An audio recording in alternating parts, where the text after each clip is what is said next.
திருவான்மியூரில் concrete வீடுகள் கட்டி தர அரசு ஏற்ற கோரிக்கையை நிறைவேற்ற கோரி மீனவர்கள் அமைதி வழியில் போராட்டம். சென்னை திருவான்மியூர் மீனவர்கள் கடந்த 2010ஆம் ஆண்டு முதலமைச்சர் கடோட் ஸ்டாலின் துணை முதல்வராக இருந்தபோது சட்டமன்றத்தில் 350 கான்கிரீட் வீடுகளை கட்டித்தர கோரிக்கை வைத்தனர்.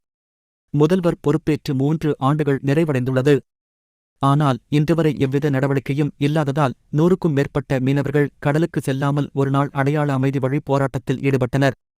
திருவான்மியூர் குப்பத்தில் சுமார் 2500க்கும் மேற்பட்ட குடும்பங்கள் வாழ்ந்து வருகின்றனர். 2010ஆம் ஆண்டு ஏற்ற எங்கள் கோரிக்கையை அரசு உடனடியாக பரிசீலனை செய்து கான்கிரீட் வீடுகளை கட்டித் தர வேண்டும் என்று ஒருமனதாக தீர்மானம் நிறைவேற்றினர்.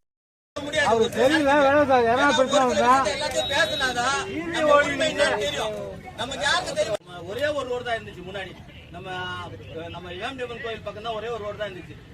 சுனாமி ரொம்ப துரிதமா நடவடிக்கை எடுத்து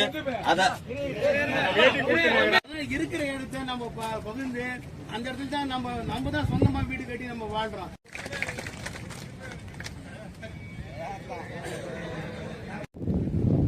ஆன்டிபயோட்டிக்